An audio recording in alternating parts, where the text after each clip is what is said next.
Assalamualaikum warahmatullahi wabarakatuh. Jangan diajukan hajatmu kepada selain Allah Subhanahu wa Ta'ala. Allah Subhanahu wa Ta'ala yang mendatangkan hajat itu kepadamu. Siapakah yang selain Allah Subhanahu wa Ta'ala dapat mengangkat sesuatu yang diletakkan oleh Allah Subhanahu wa Ta'ala? Barang siapa yang tidak mampu melaksanakan hajat dirinya sendiri, bagaimana pula dia sanggup melaksanakan hajat orang lain?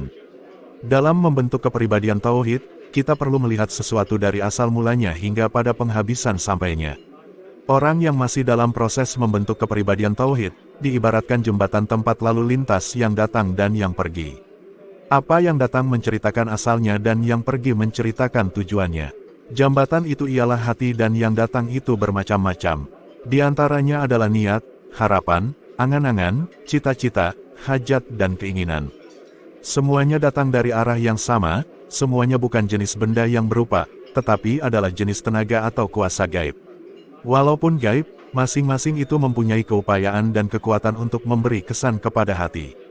Kesan yang berbeda-beda menyebabkan satu keupayaan dan kekuatan dapat dibedakan dengan keupayaan dan kekuatan yang lain.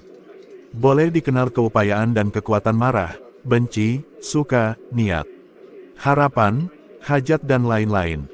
Sumber datangnya segala-galanya ialah makam lahut, zat ilahiyat, turun kepada makam jabarut, sifat. Pada makam jabarut muncullah iradat dan kudrat. Iradat dan kudrat, Allah Subhanahu wa Ta'ala menjadi sumber kepada semua keupayaan dan kekuatan. Pancaran iradat dan kudrat diterima oleh alam malakut sebagai perintah Allah Subhanahu wa Ta'ala. Iradat dan kudrat yang diterima oleh para malaikat dinamakan haula dan kuwata Allah Subhanahu wa Ta'ala, lalu malaikat-malaikat yang menyambutnya mengucapkan, tidak ada keupayaan dan kekuatan melainkan iradat dan kudrat Allah Subhanahu wa Ta'ala. Perintah-perintah yang berhubung dengan manusia dibawa turun dari lahut kepada jabarut kepada malakut dan kemudiannya kepada langit dunia atau langit pertama. Langit pertama adalah tempat pengasingan. Ketika Rasulullah Shallallahu Alaihi Wasallam Mi'raj, Baginda Shallallahu Alaihi Wasallam melihat di langit pertama ada satu pintu ke surga dan satu pintu ke neraka. Apa yang naik ke atas diasingkan di langit pertama dan apa yang turun ke bawah diasingkan juga di langit yang pertama. Perintah yang berupa kebaikan turun dari langit pertama dengan diiringi oleh malaikat, hingga sampai kepada manusia. Perintah yang mengandung keburukan diiringi oleh syaitan hingga sampai kepada manusia juga.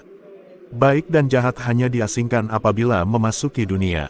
Pada alam malakut tidak ada jahat dan tidak ada baik karena semuanya diterima oleh malaikat sebagai perintah Allah Subhanahu wa Ta'ala. Malaikat yang memukul ahli neraka tidak membuat kezaliman tetapi melaksanakan perintah Allah Subhanahu wa Ta'ala, tetapi manusia yang memukul manusia lain